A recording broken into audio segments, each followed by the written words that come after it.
오늘날 많은 이들이 꿈이 없다고 합니다. 이게 무슨 의미죠? 사실 오늘날 많은 이들이 어떻게 살아갈 것인가 막막하다는 의미겠죠. 왜 꿈이 없을까요? 사실 많은 이들이 예수를 믿고 기대하는 것 중 하나가 비전을 갖는 것일 것입니다. 그런데 많은 경우 우리가 말하는 비전은 야망과 연결이 되어 있죠. 그래서 우리는 비전을 어떻게 이해를 하냐면 어떤 일과 직업으로 연결해서 이해를 합니다. 그리고 내가 되고 싶은 어떤 것이 있으면, 그리고 내가 성취하고 싶은 그 어떤 것이 있으면 우리는 그것이 비전이라고 우리는 말합니다. 그런데 내가 되고 싶은 것이 없거나 내가 얻고 싶은 것을 모른다면 우리는 비전이 없다고 합니다. 물론 세상은 명예를 얻고 내 이름을 높이고 잘 사는 것이 사실 세상 사람들의 당연한 소망이고 비전일 것입니다. 그렇기에 그들은 자신들의 이익을 따라 옳고 그름을 판단하죠.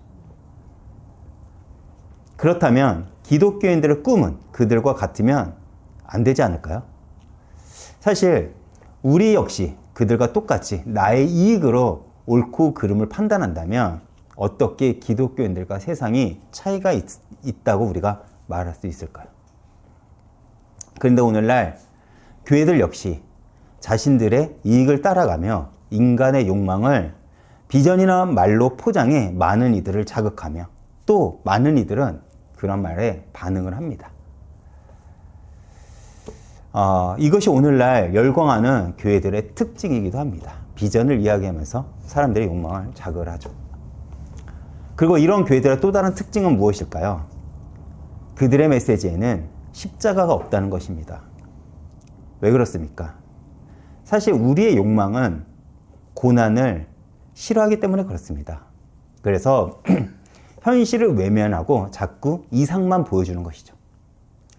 마치 마약을 얻는 것 같이, 마치 술을 매일 마시는 것 같이 현실 세계를 순간 잊게 하는 것입니다. 근데 여러분, 기독교의 특징이 뭔지 아십니까? 현실 앞에 우리를 둔다는 것입니다. 처절한 그 현실 앞에 우리를 마주하게 하고 그 현실을 통과하게 함으로써 하나님의 능력과 하나님의 은혜를 경험하게 하는 것이 기독교의 특징이에요. 그러나 오늘날 많은 교회들은 그러한 현실을 부정하며 사람들에게 여기에 꿈이 있다, 여기에 소망이 있다라고 하면서 그들의 생각과 그들의 이성을 마비시킨다는 것이죠. 그런데 성경은 그런 것들을 비전이라고 말하지 않습니다. 성경에서 말하는 비전이란 그 시대 속에서 하나님을 바라보면서 나는 어떤 기독교인으로 살아가는가 고민하면서 나오는 것. 그것이 사실 성경에서 우리에게 알려주고자 하는 비전의 모습일 것입니다. 그렇다면 여러분들은 예수를 믿고 어떤 소망, 어떤 비전을 가지고 계시나요? 사실 저 역시 청년 시절 가졌던 저만의 비전이 있었습니다. 그런데 사실 부끄럽게도 저 역시 내 이름을 높이고 어떤 내 욕망 속에서 내가 높아지고자 하는 그 모습이 제가 가졌던 비전이에요. 물론 제 욕망은 감추고 제가 사람들에게 말하는 내용은 전도였고 선교였습니다. 그러나 그 본질을 들어가다 보면 제가 높아지고자 하는, 제가 남들한테 더 자랑하고 싶어 하는 제 마음이 있었습니다. 현실을 마주하고 싶어 하지 않는 저의 모습도 있었죠. 그런 이상만 바라보는 그런 모습 속에서 저 역시 취해갔던 것도 사실입니다. 그런데 제가 목회자가 된 이후 제가 생각하지도 못했던 그 과정을 겪으면서 제 생각과 또한 저의 비전 역시 변하게 되었습니다. 그리고 현재 한국교회가 마주한 그 현실을 보면서 스스로 질문하게 되었죠. 제가 계속해서 하나님께 질문한 게 뭔지 아십니까? 하나님, 제가 목회자로서 어떻게 살아가야 할까요입니다. 그리고 제가 지금 결정하는 것이 하나님이 원하시는 길인가요? 이 질문을 최근 많이 하는 것 같습니다. 이 질문 속에서는 제 변화된 한 가지가 있습니다. 그것이 뭐냐면 이전과는 조금 다르게 내 이름이 높아지기보다는 하나님의 영광이 더 드러났으면 하는 그 소망이 저에게 있는 것입니다. 그래서 제가 최근 붙잡은 비전이 무엇인지 아십니까? 제 꿈은 저를 통해서 정말 하나님이 보여주는 것입니다. 정말 저같이 부족하고 저같이 재능도 없고 저같이 아무것도 없는 저에게 하나님이 역사하면 되는구나. 그것을 이 땅에 증명하는 것. 사실 그것이 최근 제가 가지고 있는 비전입니다. 예전에는 제가 사역자로서 제가 목회자로서 큰 목회를 하고 큰 사역을 하고 제 이름을 높이는 것이 사실 제 욕망을 감춘 저의 지극히 죄성을 가진 비전이었다면 지금은 제가 아무 능력이 없고 아무 배경이 없음에도 불구하고 하나님이 크지 않아도 됩니다. 아, 하나님께서 역사하시면 이 교회가 무너지지 않는구나. 하나님께서 역사하시면 하나님께서 이렇게 일을 하시는구나. 그러한 것들을 제 삶으로 증명하고 싶은 것입니다. 그러면서 제가 기도하는 것이 이것입니다. 하나님, 그 모든 응답을 제 것이라 제가 탐내지 않겠습니다. 그 모든 것을 하나님의 은혜임을 제가 힘써 증거하겠습니다. 입니다. 제가 교회를 개척하고 일관되게 기도한 게 바로 이거예요. 제 것이라고 탐하지 않겠습니다. 나를 높이지 않겠습니다. 나를 자랑하지 않겠습니다. 이 모든 것이 정말로 하나님의 은혜였음을 증거하겠습니다. 라고 제가 교회를 개척한 이후부터 동일하게 지금까지 기도하는 제 기도의 내용입니다. 그러면서 저를 통해 하나님이 드러나게 해주십시오. 그리고 이 교회가 하나님의 일하심이 드러나는 교회가 되었으면 좋겠습니다. 이것이 제가 지금까지 붙잡은 저의 비전이라는 것입니다. 그렇기 때문에 우리 교회 기도 제목은 사실 교회를 꿈꾸는 교회입니다. 왜요? 저의 후배 목사들이 저를 보면서 교회를 꿈꿨으면 좋겠어요. 어떤 능력과 어떤 배경과 어떤 재능의 영역이 아니라 정말 하나님 말씀을 붙잡고 하나님의 말씀을 온전히 전하면 정말 하나님께서 그 교회를 세우는구나 라는 것을 저는 이 교회를 통해서 드러내고 싶은 것입니다. 그것이 저의 소망이라는 거예요. 지금 우리는 다윗의 삶을 함께 알아보고 있습니다. 근데 우리는 다윗을 보면서 착각하는 것이 하나가 있죠. 우리는 다윗의 인생의 결과를 알고 있기에 다윗은 그 과정을 견딜 수 있을 거라고 우리는 흔히 생각을 합니다. 그런데 여러분들이 지금 다윗의 입장에서 한번 서보시길 바랍니다. 현재 가장 강력한 권력을 가지고 있는 왕이 자신을 죽이려고 합니다. 이제는 누구도 자신을 도와주지 못해요. 그런 상황 속에서 다윗은 정말로 자신이 사울 다음으로 왕이 될 거라고 생각을 했을까요? 아마 그가 가지고 있는 소망은 이 정도였을 것입니다. 내 목숨만 유지해도 감사할 거다. 아마 그가 지금 고난당하는 그 현실 속에서 붙잡은 소망의 정도일 것입니다. 비록 자신이 사무엘에게 기름을 받았지만 다윗은 자신이 왕이 될 거라고 아마 상상하지도 못했을 거예요. 내가 목숨만 건진다면 그건 역시 하나님의 은혜일 것이다. 그 정도까지 다윗은 생각을 했을 거라는 거예요. 지금 다윗은 자신이 사울에게 잡혀 죽지만 않으면 된다는 심정으로 지금 도망가고 있는 것입니다. 우리가 지난주 다윗이 본격적으로 사울의 위협을 피해 어떤 도움을 받지 못하며 홀로 도망다니는 장면을 함께 알아보았죠. 이때 다윗은 가장 먼저 성망으로 향해 뛰어갑니다. 다윗이 왜 도망가는 그 와중 속에서 가장 먼저 성막으로 갔을까요? 다윗은 비록 사울에게 잡힐 수도 있는 마지막에라도 하나님 앞에서 위로를 받고 하나님의 긍휼함을 경험하고 싶었던 것입니다. 이것이 다윗이 어쩌면 하나님 마음에 합한 자가 될 수 있었던 이유일 것입니다. 그리고 하나님은 다윗에게 물러낸 진설병을 주심으로써 다윗의 줄인 영과 육을 채워주시고 다윗을 위로하시죠. 그렇게 하나님의 위로를 받고 다윗이 도망간 그 자리가 어디입니까? 바로 골리앗의 고향인 블레셋의 가드입니다. 그곳에서 다윗은 우리가 잘 알고 있듯이 미친 짓을 합니다. 짐을 흘리며 정신 나간 짓을 하는 것이죠.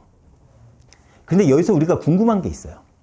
분명히 다윗은 블레셋 가드로 가면 그들은 자신에게 적대적인 것을 알매도 왜 다윗은 굳이 그곳으로 갔을까요? 우리가 추측할 수 있는 건 하나는 무엇이냐면 그 정도까지 생각할 틈이 없었다는 것입니다. 무조건 국경만을 벗어나자라고 다윗은 생각했을 거예요. 우리는 읽지 않았지만 사무엘상 21장 7절 제가 읽어보겠습니다. 그날에 사울의 신하 한 사람이 여호와 앞에 머물러 있는데 여기는 이제 성막을 지칭하는 것이겠죠. 그는 도액이라 이름하는 에돔 사람이요 사울의 목자장이었더라. 다윗이 성막으로 도망갈 때 성막에서 다윗은 누구를 마주쳤을까요? 바로 이 사람을 마주쳤을 거예요. 사울의 신하인 도액이라는 인물과 아마 마주쳤을 것입니다. 그리고 이 인물은 성막에서 아히멜렉에게 다윗이 진설병을 받아먹는 것을 보았을 테고 아마 이 사실을 알리러 급하게 사울에게 갔을 것입니다. 우리는 그것을 추측할 수 있겠죠. 그렇지 않는다면 성경을 이 성경 구절을 굳이 집어넣지 않았을 것입니다. 그리고 다윗 역시 그가 사울의 사람이라는 것을 알았고 그가 급히 사울에게 자신이 여기 있음을 알리러 간 것을 알았고 급한 마음에 사울의 손길이 닿지 않는 곳으로 가려다 보니 급하게 국경을 넘어간 곳이 어디라고요? 블레셋 가드라는 것입니다. 제가 이어서 10절과 12절을 읽어보겠습니다. 그 날에 10절에서 12절까지입니다. 그 날에 다윗이 사울을 두려워하여 일어나 도망하여 가드와 아기스에게로 가니 아기스의 신하들이 아기스에게 말하되 이는 그의 땅 왕 다윗이 아니니까 우리가 춤을 추며 이 사람의 일을 노래하여 이르되 사울이 죽인 자는 천천히요 다윗은 만만이로다 하지 아니하나이까 한지라. 다윗이 이 말을 듣고 그 마음에 두고 가드왕 아기스를 심히 두려워하여 다윗은 사울의 위협을 피해 급하게 블레셋 가드로 도망갔지만 다윗이 마주한 현실은 무엇입니까? 또 다른 형태의 죽음의 위협입니다. 블레셋 사람들은 곧바로 다윗을 알아봅니다. 그리고 블레셋 가드 사람들은 가드왕 아기스에게 골리앗을 죽인 다윗이 자신의 땅에 왔다고 보고를 하죠. 그들은 다윗에 대해서 굉장히 자세하게 알고 있어요. 아기스한테 보고할 때 뭐라고 보고합니까? 사울이 죽인 자는 천천히요 다윗은 만만이로다. 누가 외친 거죠? 이스라엘 백성들이 다윗을 보며 찬양한 내용입니다. 이 내용을 환호하는 노래까지 그 나라 사람들을 알고 있는 거예요. 어떻게 그들은 이러한 내용을 알고 있을까요? 아마도 그만큼 다윗을 향한 분노가 있을 것입니다. 그런데 다윗이 자기 발로 블레셋 땅을 밟은 거예요. 그리고 자신에 대한 원한을 가진 이들이 자신을 죽이려 한 것을 알고 난 다음에 한 다윗의 행동은 무엇입니까? 바로 미친 짓을 한 거예요. 미친 짓. 성경에 보면 침을 흘리고 어떤 짓은 못지만 가드왕 아기스가 이런 사람을 나한테 데리고 왔냐? 어이없을 정도로 미친 짓을 합니다. 여러분, 만약에 하나님이 여러분들께 비전을 주셨어요. 그런데 그 비전을 이뤄가는 그 과정이 다윗과 같은 이 미친 짓을 해야 된다는 이 상황을 여러분들이 마주한다면 여러분들은 그 현실을 받아들일 수 있으십니까? 사실 많은 경우 우리는 못합니다. 근데 하나님은 다윗을 그 비참한 과정을 겪게 하세요. 이 상황이 나의 현실이라면 내가 다윗과 같은 상황에 놓여 있다면 우리는 아마도 하나님을 저주하고 돌아설 것입니다. 오늘날 기독교인들이 왜 이 땅 가운데 욕을 먹고 외면을 받습니까? 이 과정을 겪기 싫다는 것입니다. 근신하고 기도하고 십자가의 길을 가는 것을 포기한 것이죠. 자신의 이익을 생각하고 자신의 기득권을 생각하고 자신의 권력과 자신의 크기를 자랑하고 싶은 것이 오늘날 기독교인들의 현실이 아닙니까? 또한 많은 이들이 전도와 선교를 외치지만 그들이 진정으로 원하는 삶의 모습은 무엇입니까? 내가 다윗 왕과 같은 그 왕이 된 다윗은 기대하지만 도망자의 다윗은 우리는 기대하지 않습니다. 우리가 요셉을 좋아합니다. 어떤 요셉을 좋아합니까? 총리된 요셉을 좋아하지 노예 생활과 종노릇을 하는 그런 노예 생활을 우리는 끔찍하게도 싫어합니다. 그렇죠. 그 비참한 상황 가운데 다윗의 고백이 무엇인지 아십니까? 저는 이 고백이 굉장히 놀랍습니다. 시편 34편을 우리가 함께 보겠습니다. 시편 34편입니다. 이 시의 소제목을 성경은 뭐라고 적고 있나요? 제가 읽어보겠습니다. 다윗이 아비멜렉 앞에서 미친 채 하다가 쫓겨나서 지은 시라고 이 시의 제목을 성경은 이렇게 이야기를 하고 있습니다. 제가 한번 읽어보겠습니다. 좀 길지만 제가 시편 33편을 한번 다 읽어보려고 합니다. 내가 여호와를 항상 송축하며 내 입술로 항상 주를 찬양하리이다. 내 영혼이 여호와를 자랑하리니 공고한 자들이 이를 듣고 기뻐하리로다. 나와 함께 여호와를 광대하시다 하며 함께 그의 이름을 높이세. 내가 여호와께 간구하며 내게 응답하시고 내 모든 두려움에서 나를 건지셨도다. 그들이 주를 앙망하고 광채를 내었으니 그들의 얼굴은 부끄럽지 아니하리로다. 이 공고한 자가 부르짖음에 여호와께서 들으시고 그의 모든 환난에서 구원하셨도다. 여호와의 천사가 주를 경외하는 자를 둘러 진치고 그들을 건지시는도다. 너희는 여호와의 선하심을 맛보아 알지어다. 그에게 피하는 자는 복이 있도다. 너희 성도들아 여호와를 경외하라. 그를 경외하는 자에게는 부족함이 없도다. 젊은 사자는 궁핍하여 줄일지라도 여호와를 찾는 자는 모든 좋은 것에 부족함이 없으리로다. 너희 자녀들아 와서 내 말을 들으라. 내가 여호와를 경외하는 법을 너희에게 가르치리로다. 생명을 사모하고 연수를 사랑하여 복받기를 원하는 사람이 누구뇨?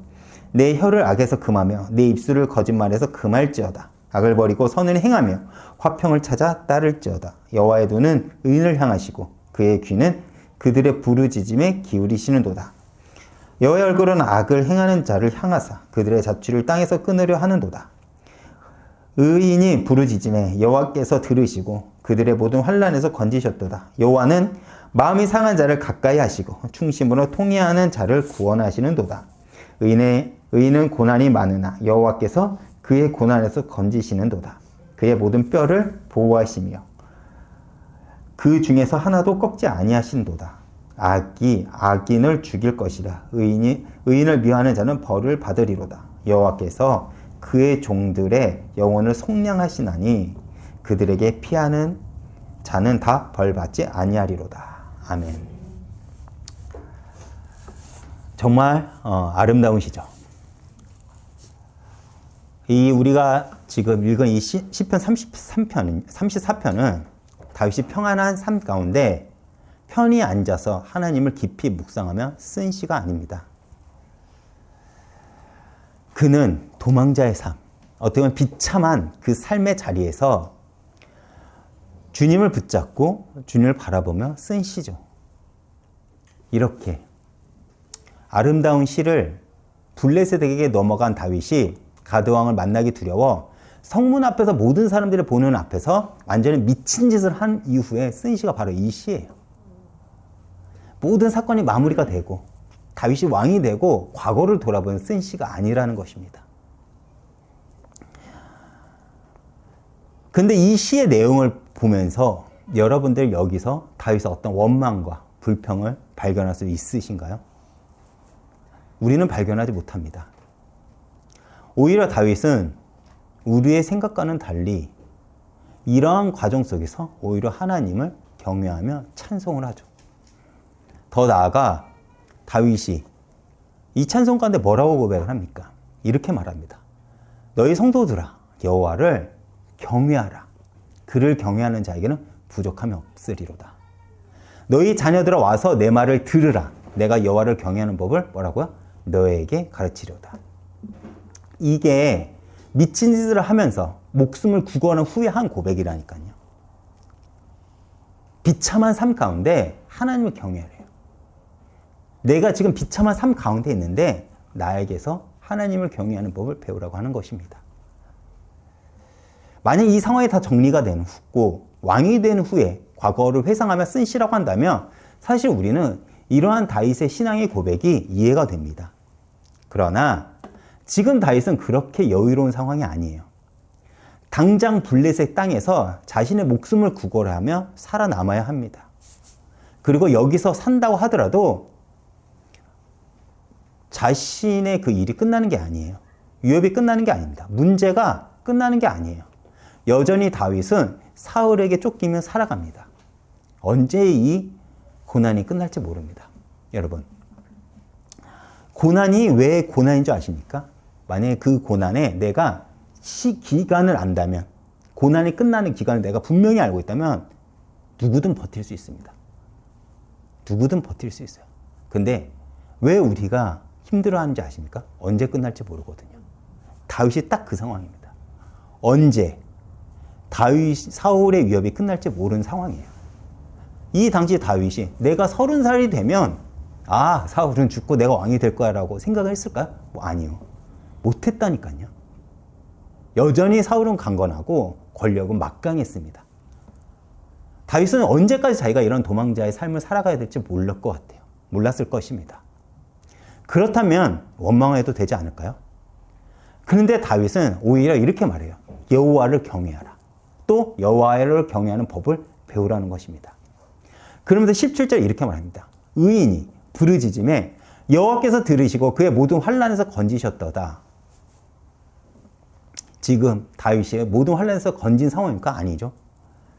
지금 다윗은 어떻게 목숨을 유지하고 있습니까? 미친 척을 하면서 목숨을 구걸하고 있는 그 상황이라니까요. 그런데 그 상황 가운데서도 우리의 상식과는 달리 다윗은 여전히 하나님을 신뢰하며 하나님은 지금 나를 당신의 열심으로 구원하는 과정이라고 그는 바라본 것입니다. 어떻게 다윗은 그렇게 할 수 있었을까요? 다윗은 하나님을 바라봤기 때문입니다. 그는 처음부터 다윗은 그런 과정 속에서 하나님을 배워간 것이죠. 사실 처음 다윗이 양을 칠 때 사자와 곰에게서 자신을 지킨 하나님을 신뢰했어요. 그래서 골리앗에게 싸우러 달려갈 수 있었던 것입니다. 그런 간증들이 있기 때문에요. 그래서 골리앗에게도 하나님은 나를 보호할 수 있는 하나님을 경험했을 것이고, 그때 다윗은 무슨 생각을 했을까요? 진짜 하나님 살아계시는구나. 내가 믿음의 고백을 하고 달려간다면 하나님께서는 응답하시고 역사하는구나 라고 다윗은 생각을 했을 것입니다. 그리고 찬양과 감사를 했을 거예요. 골리앗을 이긴 이후에 어떤 상황이 펼쳐지죠? 수많은 사람들이 사울은 천천히요, 다윗은 만만이다라고 찬양을 합니다. 그리고 자신은 부마가 되죠. 그렇게 하나님이 내 기도에 응답하시고 내 고백에 반응하시며 정말 그렇게 내가 믿음의 결과를 낸다면 누가 하나님을 안 믿겠습니까? 내가 원하는 것보다 더 많은 것을 채워주신 하나님을요, 누가 안 믿겠냐는 거예요. 우리가 욥기를 보면 욥은 고난의 그 지혜서입니다. 고난만 기록이 되어 있어요. 욥을 보면 사단이 하나님께 나와 뭐라고 얘기를 하죠? 하나님이 욥에게 복을 어떻게 주셨다고요? 산을 두름같이 주셨으니까 욥이 하나님을 경배하고 욥이 하나님을 경외하지 않습니까? 라고 질문을 합니다. 시비를 거는 거죠. 그렇지 않습니까? 내 바람에 하나님이 다 응답하시는데 누가 하나님을 믿지 않을까요? 오늘날 많은 이들이 교회를 떠나면서 하는 말이 무엇입니까? 왜 내 기도에 응답하시지 않냐는 거예요. 하나님이 도대체 살아계시냐는 것입니다. 그렇죠. 사단이 바로 그 얘기를 하는 것입니다. 그래서 하나님께서 욥에게 주신 복을 다 가져가 보십시오. 그래도 욥이 하나님을 경외하는지, 그래도 욥이 하나님을 믿는지를 봅시다. 이게 하나님이 욥을 시험한 이유입니다. 욥이 어떤 잘못을 하지 않았다니까요. 하나님이 왜 욥을 시험했냐면 이것 때문이에요. 믿음을 증명하기 위해서요. 그리고 하나님은 욥의 믿음의 동기가 무엇인지를 보겠다는 것입니다. 진짜 하나님을 믿는 게 세상적인 복을 받고 믿는 것인가, 그 증명하는 것, 이것이 욥기에서 가장 중요한 주제가 된 것입니다. 그런데 그것이 사실 욥만의 문제가 아니라 우리 모두의 문제가 아닙니까? 우리의 바람을 다 들어주는 그런 하나님을 누가 안 믿겠냐는 거예요. 사자와 고맥에서 자신을 지키고 믿음의 고백을 하고 나가는데 골리앗을 한 번에 죽일 수 있는 하나님. 우리는 그런 하나님을 기대하지 않습니까? 그런데 지금 상황은 앞서 다윗이 경험한 하나님과는 정반대 상황입니다. 오늘 본문 속 이 절망으로 이끌어 가신 하나님을 누가 믿겠냐는 거예요. 완전한 절망. 이 단어만이 지금 다윗이 처한 상황을 완벽하게 설명할 수 있을 것입니다. 아마도 다윗은 골리앗을 이긴 다음에 자신의 믿음은 승승장구할 줄 알았을 것입니다. 아마도 이렇게까지 급속도로 인생이 절망 가운데 놓여질 줄 몰랐을 거예요. 여기에서 다윗의 잘못이 하나라도 있습니까? 없습니다. 하나도 없다니까요. 여러분 한번 생각해 보십시오. 그럼에도 그런 절망 가운데서도 다윗은 은혜를 기대하며 어디로 갔다고요? 제사장을 찾아갑니다. 그리고 하나님은 다윗에게 진설병을 주죠.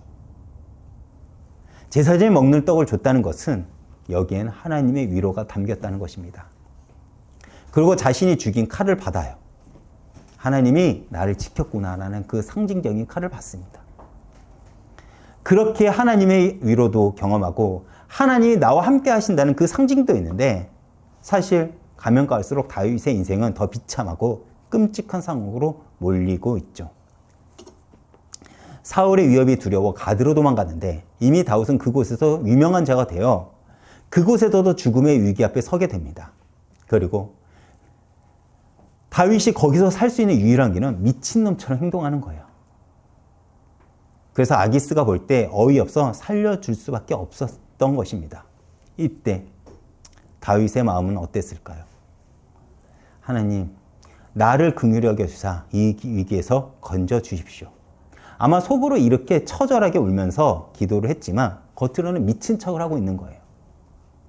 여러분, 우리가 인정하긴 싫지만 많은 경우 믿음은 환난에서 드러난다고 합니다. 다시 말해 진짜 내가 힘들 때 내가 붙잡고 있는 것이 드러난다는 거예요. 그래서 하나님은 내 속의 것을 끊임없이 증명하기 위해서 어떤 때는 우리 인생을 다윗처럼 미친 척하는 그 상황으로 몰아넣을 때가 있다는 것입니다. 제가 신명기 5장 8절을 한번 읽어보겠습니다. 너는 자기를 위하여 새긴 우상을 만들지 말고 위로 하늘에 있는 것이나 아래로 땅에 있는 것이나 땅 밑속에 있는 것의 어떤 형상도 만들지 말며. 이것은 하나님이 이스라엘에게 율법을 주시면서 우상을 만들지 말라고 한 그 계명의 내용입니다. 너는 자기를 위하여 새긴 우상을 만들지 말라고요. 그렇다면 우리에겐 우상이 무엇일까요? 우상이란 내 마음속의 소원을 드러내며 그것을 바라보며 꿈을 꾸는 것. 다시 말해 내 속의 욕심을 형상화시키는 것을 우상이라고 합니다.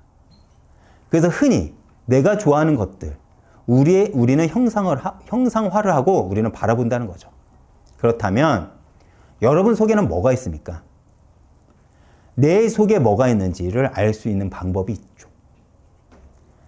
그것이 뭐냐면 먼저는 내가 매일 고민하고 내가 매일 묵상하고 내가 매일 생각하는 거예요. 그러면 결국 내가 사랑하고 내가 아끼는 것은 나올 수밖에 없습니다. 내가 누군가를 정말 좋아한다면 나는 그 상대를 늘 생각하고 고민하고 묵상할 것입니다. 그렇다면 내 당연한 반응은 무엇이죠? 그 사람을 보기 위해서, 그 사람을 만나기 위해서 나는 어떤 수고도 감내할 거예요. 그렇지 않습니까? 그리고 또 내 속에 뭐가 있는지를 알 수 있는 또 한 가지는 내가 환난을 당하면 우리는요, 내가 소망하는 것을 붙잡게 되어 있습니다. 여러분, 왜 기독교의 꽃이 순교인지 아십니까? 왜 기독교의 꽃이 순교인지 아십니까? 많은 사람들이 목숨을 다해 하나님을 사랑하니까 라고 대답을 합니다. 맞는 말이긴 해요. 물론 이 대답이 맞아요. 그러나 사실 순교는요, 그 의미보다 좀 더 깊습니다.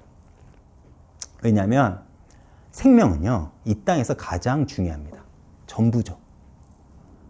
왜 그러냐? 어떤 명예도, 어떤 권력도, 어떤 성공과 영광에도 이 땅에 살면서 생명만 빼앗아가면 끝이 납니다.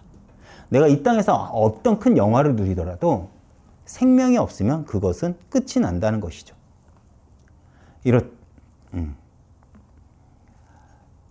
그런데 기독교의 순교는요, 이런 의미를 가져요. 나는 이 땅에서 생명이 끝난다 할지라도 내가 주님을 바라보는 것, 나는 주님을 바라보는 것을 포기하지 않겠습니다. 그 고백이 담긴 게 순교입니다. 사람들은 목숨을 유지하기 위해 돈을 얻고, 목숨을 유지하기 위해 명예를 취하고, 목숨을 유지하기 위해 내가 많은 영광도 가지려 하지만 기독교는 정반대의 개념을 가지고 있다는 거예요. 그것이 순교가 가지고 있는 아름다운 고백입니다. 왜요? 순교는 결국 내 믿음을 증명하는 것이기 때문에 그렇습니다.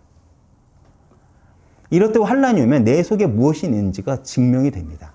그리고 다윗의 위대함이 바로 여기 있어요. 완전히 미친 척하며 생명을 구걸하는 상황까지 오면 우리는 보통 하나님이 없다고 합니다. 물론 골리앗을 이길 때는 우리는 하나님을 찬양할 거예요. 근데 이 정도까지, 지금 다윗이 미친 척 한 정도까지 우리를 몰아넣으시면 우리는 이렇게 불편할 것입니다. 내가 언제 골리앗을 이기게 해달라고 했나요? 내가 언제 왕이 되겠다 했나요? 왜 나를 이런 상황까지 몰아넣으십니까? 라고 하며 우리는 하나님을 원망할 것이죠. 근데 우리가 이 상황 가운데 다윗이 쓴 시편을 보면 어떻게 이런 고백을 할 수 있는지가 우리는 놀랍기만 합니다.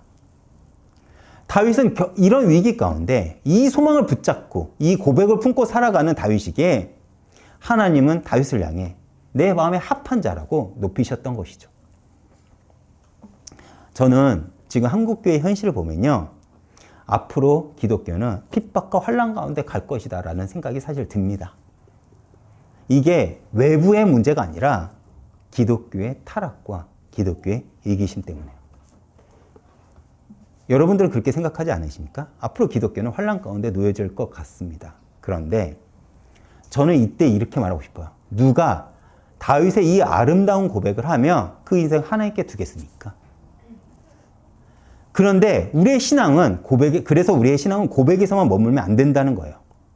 왜 하나님은 다윗을 이렇게까지 몰아넣으셨을까요? 이것이 기독교의 힘입니다. 사실은 아이러니하죠.